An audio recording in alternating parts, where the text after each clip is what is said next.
There's been a lot of talk about how England should best utilize Harry Kane. But for Thomas Tuchel, the opinion is crystal clear. He wants his captain to drop deep. Pundits and fans alike have, in the past, questioned Kane's positioning. Why, they ask, would such a prolific scorer not stay right in the box when England desperately needs goals? However, dropping deep might just be the key for Kane to strike gold at this World Cup. To understand why, we need to take a closer look at the role he's been playing for Bayern over the last few months. The striker who scores freely by dropping deep. Kane has just wrapped up the most prolific season of his club career. In 51 games for Bayern Munich, he netted an astonishing 61 goals. That's a ridiculous tally for any striker, let alone one who's also tasked with contributing to his team's build-up play, as he has been for Bayern throughout the recently concluded season.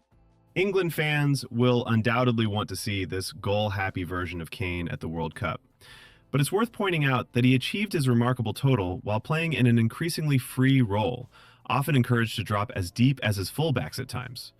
And so, Tuchel has decided that building the squad around this particular version of Kane simply makes the most sense.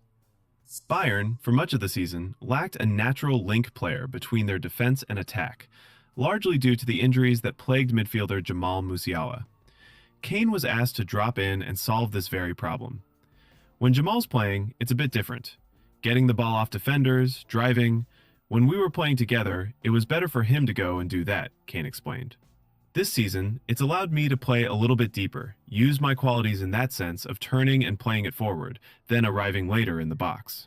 Kane executed this role brilliantly, showcasing a remarkable passing quality from deep positions, helping him find runners ahead of him in dangerous attacking areas. When Bayern is under pressure, Kane drops deep, often unmarked. He's then able to turn quickly and find winger Michael Olise making a run into space. How Kane's movement frees up teammates. When Bayern played the ball back, it would often entice opposing teams who were defending deep to step up the pitch as a unit. Kane then dropping back to show for the ball would achieve one of two things. If a center back followed or marked him tightly, it would open up space in the heart of the defense for other players to run into. If a defender was reluctant to follow him deep, Kane became the free man, able to provide his side with an overload in midfield, giving him time to turn and pick out a dangerous pass. Tuchel has surrounded Harry Kane with wingers and attacking midfielders, plus a left-back in Nico O'Reilly, who truly excel at running into forward positions, always looking to finish off moves in the spaces that open up. Champions League winners Paris Saint-Germain have similarly used Ousmane Dembélé in this roaming false nine role to great success, posing significant difficulties for teams trying to man-mark. Bayern, with Luis Diaz, and Paris Saint-Germain, with Ivica Kvaratskhelia, both employed high-energy, right-footed left wingers to attack the space that opened up centrally when their strikers dropped deep. Diaz scored 26 goals during the season, and Kvaratskhelia 19. Tuchel has, quite understandably, opted for the same profile of left winger at this World Cup in Anthony Gordon and Marcus Rashford.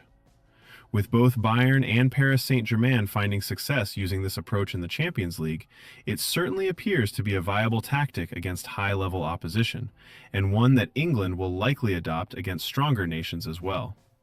Against Paris Saint-Germain, Kane dropped deep.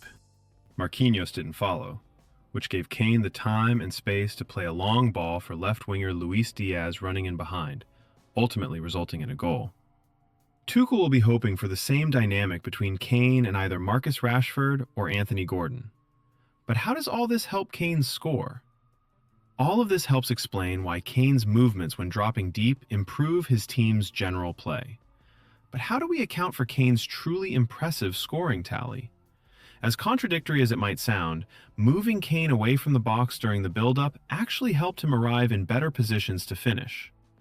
Both England and Bayern aim to unlock teams through what we call push and pull movements.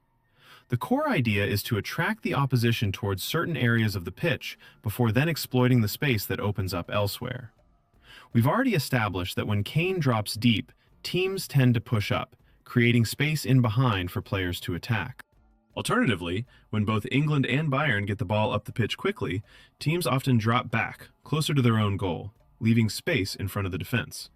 This can be seen when a direct long pass is played, with teams looking to protect their goal and get back into a more defensive position. It's also achieved through running. A winger dribbling past his man down the line can force defensive teams closer to their goal. This is one of the reasons Tuchel has selected Anthony Gordon and Noni Madueke.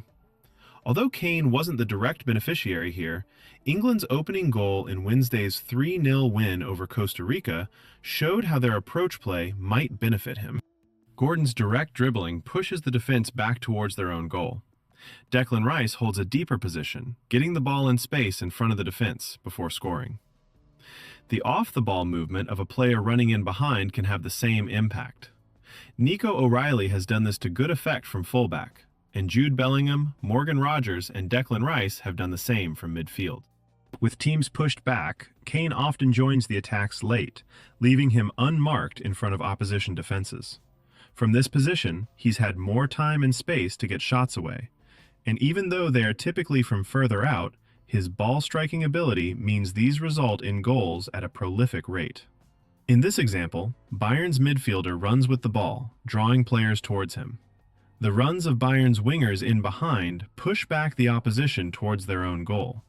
Kane, taking a deeper position, receives a pass in open space in front of the defense, takes one touch before scoring from distance. An England squad built for Kane. When Tuchel's squad was announced, there were questions raised around the exclusion of some big names, but in terms of getting the best out of Kane, it actually makes more sense. The absences of Trent Alexander-Arnold, Cole Palmer, and Adam Wharton appear to leave England without direct passing quality from deep. However, John Stones' inclusion at centre-back, paired with Kane's role as a deep passer, effectively makes up for this. A squad built primarily on physical qualities, in height, running, and intensity, could potentially falter in the humidity and heat.